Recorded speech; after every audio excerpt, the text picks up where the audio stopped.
জাতীয় সংসদ নির্বাচন অনুষ্ঠিত হবে। সেই নির্বাচনে বিএনপি থেকে জনাব তারেক রহমান আমাকে মনোনয়ন দিয়েছেন ধানের শীষ নিয়ে এখানে নির্বাচন করার জন্য। আমি এই জন্য এসেছি আপনাদের এখানে, আপনাদের সাথে সাক্ষাৎ করার জন্য, দেখা করার জন্য। আপনাদের মনে হবে একজন লোককে নাম শুনলাম, সে আসলোই না, তাহলে আপনাকে ভোট দিব কি না দিব একটা দ্বিধাদ্বন্দ্ব থাকে না।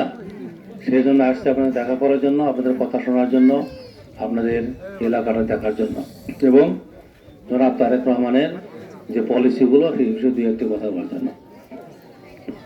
জনাব তারেক রহমান ইতিমধ্যেই উনি কতগুলো বিষয় নির্ধারণ করছেন অগ্রাধিকার হিসেবে। তার চেয়ে প্রথমে যে নির্ধারণ করছেন সেটি হলো নারীর সম্মান, মর্যাদা এবং তাদের সক্ষমতা সৃষ্টি করা। এখানে প্রত্যেক মা বোন যারা আছেন সবাইকে একটি করে কার্ড দেওয়া হবে। আপনারা জানছেন কিনা, ফ্যামিলি কার্ড নাম এটিকে দেওয়া হয়েছে এবং পরিবারের প্রধান যিনি মহিলা তার নামে কার্ডটি হবে এবং প্রত্যেক মাসে তিনি 2500 টাকা করে তাকে রাষ্ট্র থেকে সম্মানী দেওয়া হবে। হয়তো ধীরে ধীরে এটি বাড়তে থাকবে, পৃথিবীর অন্যান্য দেশে এই বিষয়গুলো আছে।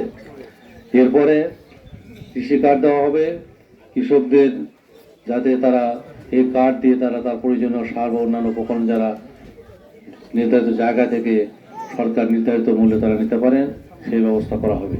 কৃষিক্ষেত্রে অনেকগুলো কর্মসূচি আছে, এগুলো জানা হবে। কৃষকদের 10,000 টাকা পর্যন্ত কৃষি ঋণ সুদ সহ মওকুফ করার ঘোষণা দিয়েছেন জনাব তারেক রহমান। এরপরে স্বাস্থ্য ব্যবস্থা, সকল নাগরিকের স্বাস্থ্য ফ্রি করা হবে। এই জন্য 1 লক্ষ স্বাস্থ্যকর্মী নিয়োগ দেওয়া হবে, যারা 80,000 হবে মহিলা এবং তারা নিয়োগ পেয়ে তারা গ্রামে দেখবেন, প্রত্যেকের স্বাস্থ্য দেখবেন, কার অসুখ বিসুখ কী আছে, চিকিৎসা ব্যবস্থা নেবেন, প্রয়োজনে হাসপাতালে পাঠাবেন, আরও প্রয়োজন হলে বিশেষায়িত হাসপাতাল যেগুলো জেলা বা বিভাগে আছে বা ঢাকায় আছে সেইগুলোতে পাঠানো হবে। অর্থাৎ সকলের স্বাস্থ্য ব্যবস্থা নিশ্চিত করা হবে, চিকিৎসা নিশ্চিত করা হবে। এরপরে প্রাইমারি স্কুলে যারা পড়াশোনা করে প্রাইমারি স্কুলের শিক্ষার মান বাড়ানো হবে। প্রত্যেকটা টিচারকে একটি করে কম্পিউটার দেওয়া হবে, ছোট ট্যাব দেওয়া হবে, তাদের উপস্থিতি নিশ্চিতকরণ। সেই সাথে সাথে তারা ট্রেনিং দেওয়া হবে যাতে তারা প্রাইমারি স্কুলে পড়ার মানটা অনেক ভালো হয়ে যায়, উন্নত হয়ে যায়, কম্পিটিটিভ হয়ে যায়, যাতে এই বাচ্চাগুলো ভিত্তি যদি শক্ত হয় তোর উপরের থেকে ওঠা কিন্তু সহজ হয়ে যায়, এই ব্যবস্থা করা হবে। এরপর ইমাম মুয়াজ্জিন সাহেবরা আছেন, ওনারা কোনো সরকারি বেতন পান না, ওনারা মুসল্লিরা যেটুকু চাঁদা করে যেটুকু সাহায্য সহায়তা করে এইটুকুই।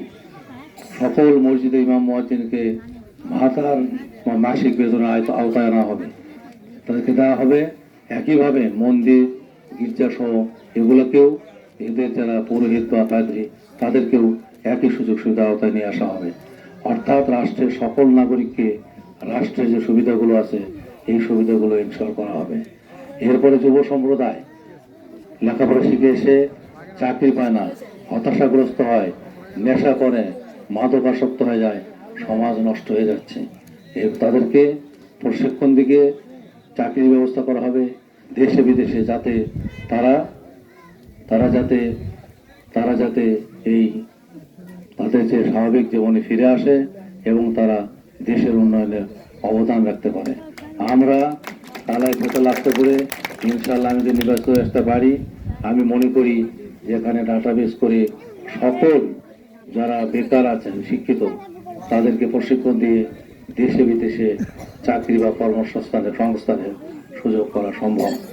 এরপরে এলাকা, রাস্তাঘাট, পৌর এলাকা, শহর, স্কুল, খেলার মাঠ, এখানে পার্ক, খেলাধুলার জায়গা, বাচ্চাদের বিনোদন, আপনাদের হাঁটা চলাফেরার পথ পরিষ্কার পরিচ্ছন্ন, ড্রেন সিস্টেম ভালো করা, পানি সাপ্লাই, অন্যান্য অনেক নাগরিক সেবা যেগুলো আছে একটি সুন্দর, একটি ভালো ধুলামুক্ত, এই যে ধুলা উড়ায় রাস্তার ধার দিয়ে বাচ্চাদের নাক দিয়ে ঢোকে এবং এই ধুলাগুলো ঢুকে বাচ্চারা কাশি হয়, অসুস্থ হয়ে যায়।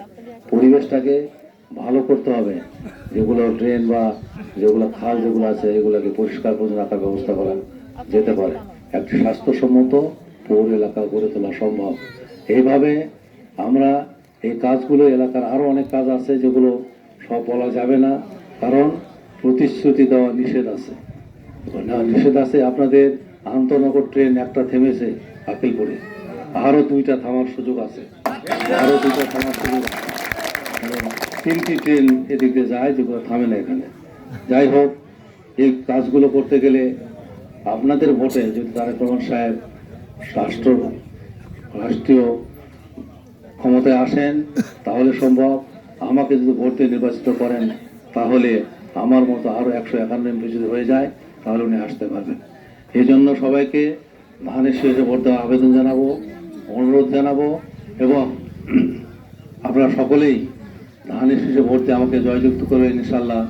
আমি প্রত্যেকের সাথে আমার কানেকশন থাকবে। আমি 24 ঘন্টা ফোন ধরি, 24 ঘন্টা আমার ফোন খোলা থাকে। আমি ফোন ধরতে না পারলেও পরে ফোন ব্যাক করি। আপনাদের সমস্যার সাথে নিজের সমস্যা মনে করে আমি দায়িত্বগুলো পালন করে যাব। আমি সরকারি চাকরি করেছি, সর্বোচ্চ পদে আমি ছিলাম সচিব পদে, তার নিচে বড় বড় পদে ছিলাম। সুতরাং কাজগুলো কীভাবে করতে হয় এই বিষয়গুলো আমার জানা আছে, এবং এগুলো করা আমার পক্ষে কঠিন কিছুই হবে না। এবং ইতিমধ্যে আমরা অনেকগুলো কাজ করেছি যেগুলো নেতৃবৃন্দ জানেন। এগুলো এখানে বলার সুযোগ কম, আচরণবিধি অনুযায়ী অনেক কিছুই বলা যাচ্ছে না। যাই হোক, আমি শেষ আর বলে কেউ এটা কমে গেছে। যাই হোক, আপনারা কি মনে করেন যে এর কোনো একটা মার্কায় সিল দিলে ভেস্তে চলে যাওয়া যাবে? অসংখ্য ধন্যবাদ সবাইকে। আপনারা ভালো থাকবেন। শেষে ভোটের আবেদন জানিয়ে